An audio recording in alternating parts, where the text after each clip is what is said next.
નમસ્કાર વિદ્યાર્થીઓ, કોન્સેપ્ટ ટ્યુશનમાં આપનું સ્વાગત છે. વિદ્યાર્થીઓ, આજે આપણે શીખવાના છે સંકરણ, સંકૃત કક્ષકો અને સંકરણના પ્રકાર. ખૂબ જ ઇમ્પોર્ટન્ટ પોઈન્ટ છે સંકરણ. સંકરણ એટલે બે વસ્તુને મિક્સ કરીને નવી વસ્તુ બનાવવાની. હવે મિક્સ શું કરવાની? આપણે કેમ બે ધાતુને મિક્સ કરીને મિશ્ર ધાતુ બનાવીએ, એનું જરૂર કેમ પડે?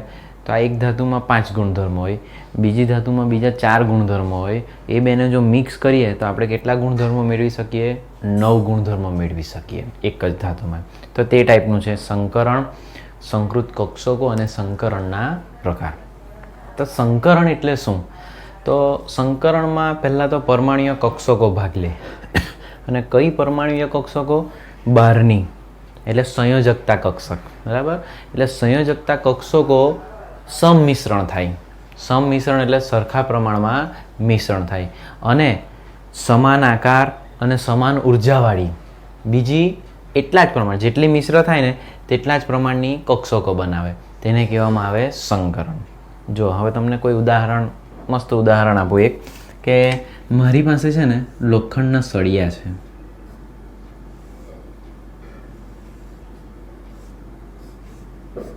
લોખંડના કેટલા સળિયા છે?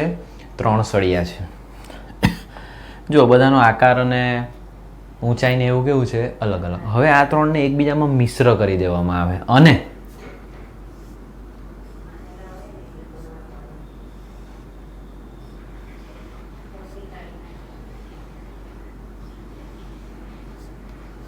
આ રીતે બનાવી દીધા. બરાબર? જેમનું કદ, ઊંચાઈ, લંબાઈ બધું જ કેવું છે? સરખું. બરાબર? આ સંકરણ પહેલાં અને આ સંકરણ પછી. તો આ થઈ ગયું સંકરણ. એકબીજામાં મિશ્ર કરીને કેટલા છે અહીંયા? 3. 3 મિશ્ર થયા અને કેટલા બનાવ્યા? 3. જેનો આકાર અને ઉર્જા કેવું છે? સરખું. તે થઈ ગયું સંકરણ. અને આ રીતના જે સંકરણ પછી જે કક્ષકો મળે તેને કહેવાય સંકૃત કક્ષકો. સંકરણથી જે કક્ષકો પ્રાપ્ત થાય તેને કહેવાય સંકૃત કક્ષકો. સંકૃત કક્ષકોનો આકાર અને ઉર્જા કેવી આવશે? સરખી આવશે. હવે સંકરણ કોનું થાય? તો બહુ ઉર્જામાં તફાવત નહીં હોવો જોઈએ. હા, એટલે 2s અને 2pનું થઈ શકે. પછી આ બાજુથી 2s ને આ બાજુ 4p એ નહીં થઈ શકે. આજુબાજુના હોય ને તેનું સંકરણ થઈ શકે. બરાબર? પછી આપણે જોઈએ સંકરણના પ્રકાર. પહેલાં જોઈએ સંકરણની વ્યાખ્યા. 2 કે તેથી વધુ જુદી જુદી કક્ષકો, હા, જુદી જુદી લેવાની. એસની, પીની, ડીની કોઈ બી લઈ શકાય. કક્ષકોનું સંમિશ્રણ થાય તેમાંથી સમાન આકાર અને સમાન ઉર્જા ધરાવતી તેટલી જ સંખ્યાની, 3 મિક્સ કરે તો 3 જ સંખ્યામાં કક્ષકો ઉત્પન્ન થવાની ક્રિયાને સંકરણ કહે છે. અને આ ક્રિયાથી ઉદ્ભવતી કક્ષકોને સંકૃત કક્ષકો કહે છે. સંકરણના પ્રકારો કયા કયા? તો પહેલો પ્રકાર છે sp3, એટલે કે એક s અને p કેટલી રહેશે? 3, એટલે ટોટલ 4 કક્ષકો મિક્સ થાય. sp2 એટલે એક s અને 2 p. sp એક s અને એક p કક્ષકો, એટલે 2 સંકૃત કક્ષકો મળે. sp3d એક s 3 p 1 d, એટલે ટોટલ 5 મળવાની. અહીંયા sp3d2 5 ને 1 6 સંકૃત કક્ષકો મળશે. આ બધા સંકરણના પ્રકાર આપણે જોવાના છે. તો સૌથી પહેલો છે sp3 સંકરણ. નામ પરથી જ આપણને ખબર પડી જાય. એક s અને 3 p કક્ષકો સંમિશ્રણ થવાની અને કેટલી સંકૃત કક્ષકો મળવાની? 4. એક s અને 3 p. એક s 3 p. બરાબર? આપણે 100ના 4 ભાગ પાડીએ. 100ના તો કેટલા ભાગ પડે? 25 25 25 25. આ 1 અને આ 3. તો આ 1 એટલે કેટલા? 25 ને આ 3નો સરવાળો કરી દઈએ 50 અને 75 થાય ને. એટલે આમાં s કક્ષકની લાક્ષણિકતા કેટલી આવશે? 25% આવવાની. કેમ? તો s એક જ છે અને p કેટલા છે? 3 છે. મતલબમાં જે સંકૃત કક્ષકો મળે તેમાં s કક્ષકની લાક્ષણિકતા કેટલી આવશે? 25%. અને p ની કેટલી આવશે? 75%. સંયોજકતા કોષની 12નો સંયોજકતા કોષની એક s કક્ષક અને 3 p કક્ષકનું સંમિશ્રણ થઈ સમાન આકાર અને સમાન ઉર્જા ધરાવતી 4 sp3 સંકૃત કક્ષકો મળે છે, જેને sp3 સંકરણ કહે છે. આ જ રીતની તમારે આ 3 વ્યાખ્યા લખવા પડે. sp2 નહીં આવે તો અહીંયા હું 1s અને 2p અને અહીંયા શું લખવાનું? સમાન આકાર સમનામ ઉર્જાવાળી 3 sp2 સંકૃત કક્ષકો મળે જેને sp2 સંકરણ કહેવાય અને sp માં એ રીતે લખશું. જ્યારે આવે ત્યારે લખીએ. ચાલો હવે આ સમજાવી દીધું. જેમાં 25% s લાક્ષણિકતા આ રીતે, બરાબર? કેમ? તો s એક જ અને 75% p લાક્ષણિકતા હોય છે. શેમાં? જે સંકૃત કક્ષકો મળી તેમાં. હવે બીજું, આ સંકરણની લાક્ષણિકતા આવે અમુક કે કોનું થઈ શકે? તો જે સંયોજકતા કોષ હોય તેનું જ, બરાબર? એટલે જે બહારના હોય ને ઇલેક્ટ્રોન તે જ સંકરણ કરી શકે એમ. પછી ઉર્જા વચ્ચે બહુ તફાવત નહીં હોવો જોઈએ. તમને કીધું તેમ 2s હોય તો 2p, 2p હોય તો 3p, 3s એની નજીકના. બહુ ઉર્જા વચ્ચે તફાવત હોવો જોઈએ નહીં. અને અયુગ્મિત હોવો જરૂરી નથી. યુગ્મિત ઇલેક્ટ્રોન હોય તો પણ સંકરણ થઈ શકે, બરાબર? એટલે એકલો ઇલેક્ટ્રોન હોય ને સંકરણ થાય એવું નથી. યુગ્મિત હોય ને તો પણ થશે. એ યાદ રાખવાનું છે. હવે આ પોઈન્ટ,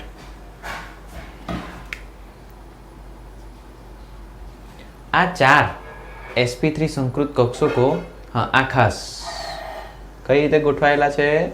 સમચતુષ્ફલકીય, શક્કરપારા જેવા. કોના જેવા? શક્કરપારા જેવા.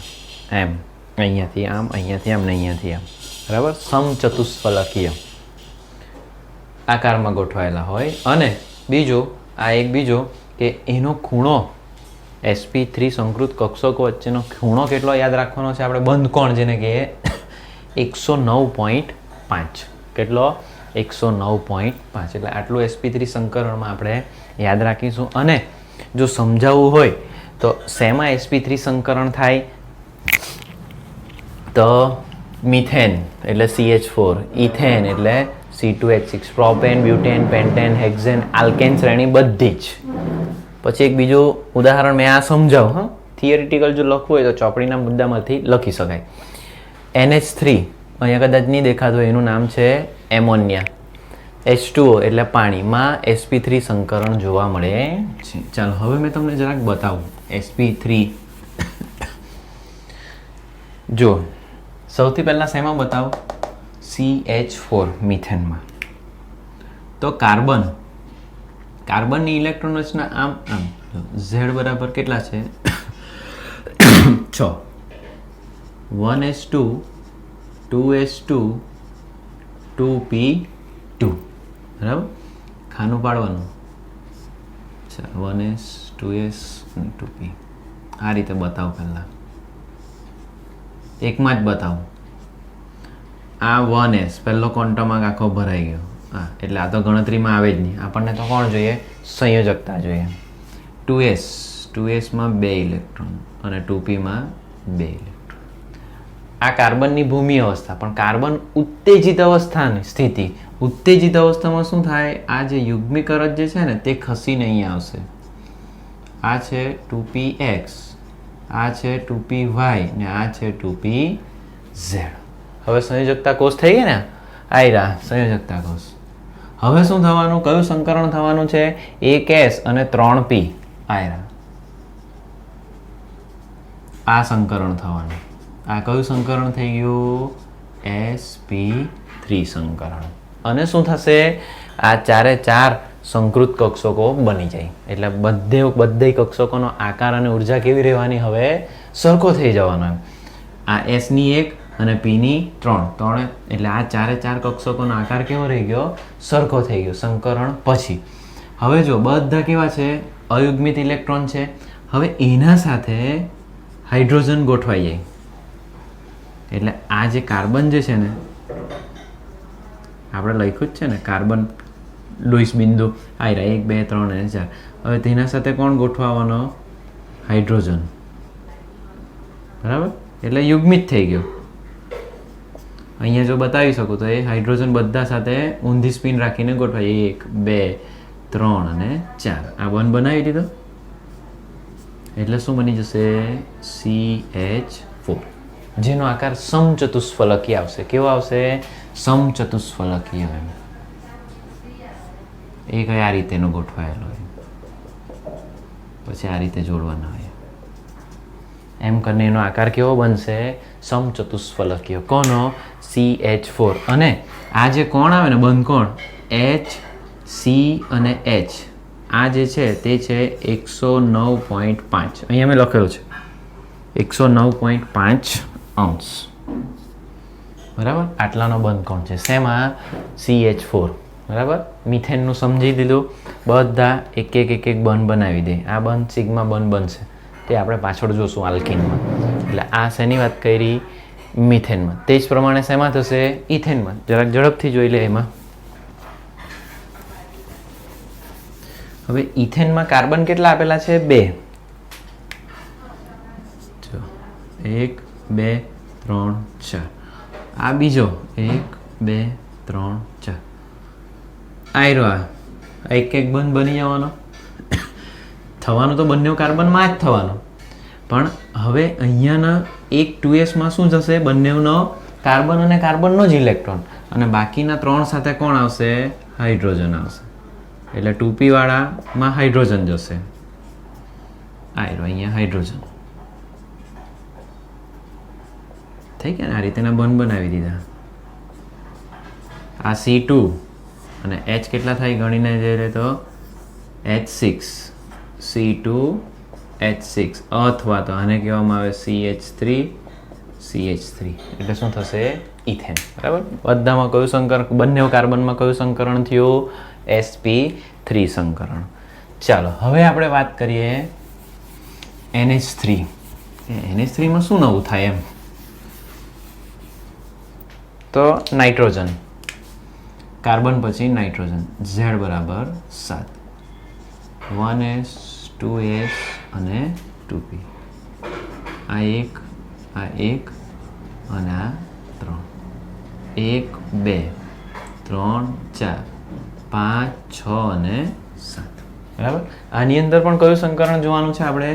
sp3. એટલે આની અંદર પણ આ જ થવાનું સંકરણ. તો બરાબર, અહીંયા કેટલા ઇલેક્ટ્રોન છે? 2.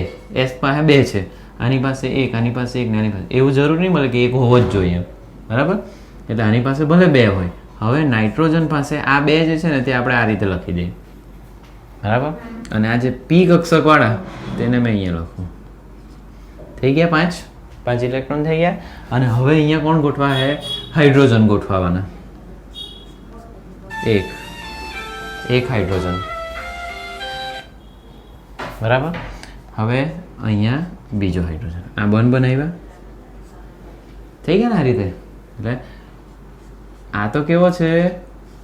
અબંધકારક. બંધ નથી બનાવતો. અહીંયા હાઇડ્રોજન, અહીંયા હાઇડ્રોજન અને અહીંયા હાઇડ્રોજન. કયું સંકરણ થઈ ગયું? sp3 સંકરણ. અને આનો જે આકાર હોય ને, આનો આકાર તે પણ આયરો આ જે અબંધકારક છે. બરાબર, બંધ બનાવતો નથી, અને એ જોડી દેવામાં આવે અહીંયા. અને આમ કરીને પેલી સાઈડ આ હાઇડ્રોજન પેલી બાજુ છે, અને તેનો આકાર આપણે કેવો બનાવવાનો છે? પિરામિડલ જેવો. પેલો પ્રિઝમ આવે ને, પ્રિઝમ, તે ટાઈપનો એનો આકાર બનશે. ને હવે મેઇન વાત અહીંયા આ આવી. આ અબંધકારક ઇલેક્ટ્રોન યુગ્મ વચ્ચે શું થાય? ઇલેક્ટ્રોન આપણે VSEPR સિદ્ધાંત જોયો કે અબંધકારક એટલે લેન પેર LP વચ્ચેનું અપાકર્ષણ કેવું છે? ખૂબ જ વધારે છે. એટલે આ બંને એકબીજા દૂર જવાના. દૂર જાય એટલે આ જે છે ને આ આના પર જોર લગાવે, આ આના પર જોર લગાવે, અને એને શું કરે? દબાવે. એમ sp3 સંકરણ થાય તો આપણો કોણ કેટલાનો પડવો જોઈએ? 109.5. પણ અબંધકારક ઇલેક્ટ્રોન યુગ્મ છે એટલે આને દબાવશે, એટલે એ ઘટીને કેટલો થઈ ગયો? 107. કયો? HNH. આ વચ્ચેનો બંધ કોણ? આયરો આ. તે કેટલો થશે? 107. કેમ ઓછો થયો? તો ઉપર પેલા અબંધકારક છે ને તે દબાવે એને. આ થઈ ગઈ NH3. કયો આકાર બનશે? પિરામિડલ. હવે એક બીજું ઉદાહરણ લખેલું છે તો જોઈ લે. કયું છે? H2O એટલે પાણી. ઓક્સિજન. Z બરાબર 8. 1s 2s અને 2p. 1s 2s અને 2p. આ બે કમ્પ્લીટ. આ તો આપણે સંકરણમાં ભાગ લેતો જ નહીં મળે. 3 4 5 6 7 અને 8. આની અંદર પણ જુઓ કયું સંકરણ થવાનું, એક S અને 3 P. આ તો યુગ્મિત જ છે, આ બી યુગ્મિત જ છે, એવું જરૂરી નહીં મળે એકલો હોય તો જ થાય, બરાબર, એની લાક્ષણિકતા. હવે કોણ અહીંયા હાઇડ્રોજન આ હોય, પછી આ ઓક્સિજન, આ 2 ઇલેક્ટ્રોન, આ 2 ઇલેક્ટ્રોન, બંધ કોણ બનાવે, જે અયુગ્મિત હોય તે જ, બરાબર. આયરા આ એક બીજું, અને તેના સાથે કોણ જોડાશે, હાઇડ્રોજન જોડાવાનો. એટલે આપણે બનાવી દીધો ને, કોણ બનાવી દીધો, H2O. હવે અહીંયા તો અબનકારક ઇલેક્ટ્રોન યુગ્મ કેટલા છે, 2 છે. એટલે આકર્ષણ બળ અપાકર્ષણ બળ હજી વધારે, એટલે આ અને હજી દબાવે, આ અને હજી દબાવે. પહેલો આપણો CH4 માં 105 થયો, એની પાસે એક પણ અબંધકારક ઇલેક્ટ્રોન યુગ્મ નથી, એટલે NH3 પાસે 1 છે, એટલે કેટલો થયો 107. આની પાસે તો કેટલા છે, 2 છે, 2 યુગ્મ એટલે 4 ઇલેક્ટ્રોન છે, એટલે એ થશે 104.5. આટલું યાદ રાખવાનું છે આપણે, બરાબર ને. એનો આકાર જો ને આવો V જેવો, બરાબર, અથવા કોણીય આકાર એવો કહી શકો, કોનો, H2O નો, બરાબર. એટલે આપણે આ તો તમે ખાલી સમજી લો, અને સમજી લીધું, કદાચ થિયરિટિકલ પૂછાય તો સમજીને લખી શકાય, ગોખવાની કે બહુ વાંચવાની જરૂર નહીં મળે, સમજી લેવાનું છે, બરાબર. ખાલી આકાર યાદ રાખવાનો, સમચતુષ્ફલકીય CH4, પિરામિડલ NH3 અને H2O નો કોણીય અથવા તો V શેપનો આકાર ધરાવે, બરાબર. એટલે હવે આપણે sp2 સંકરણ શીખીશું, પણ નેક્સ્ટ લેક્ચરમાં. અત્યારે આપણે કયું શીખા, sp3, બરાબર. તો વિડીયો જુઓ, બરાબર જુઓ, સમજો. આ તો સમજવો જ પડે, આમાં લખવા જેવું કાંઈ નથી, બરાબર. અને હોમવર્ક સેન્ડ કરો. થેન્ક યુ વિદ્યાર્થી મિત્રો.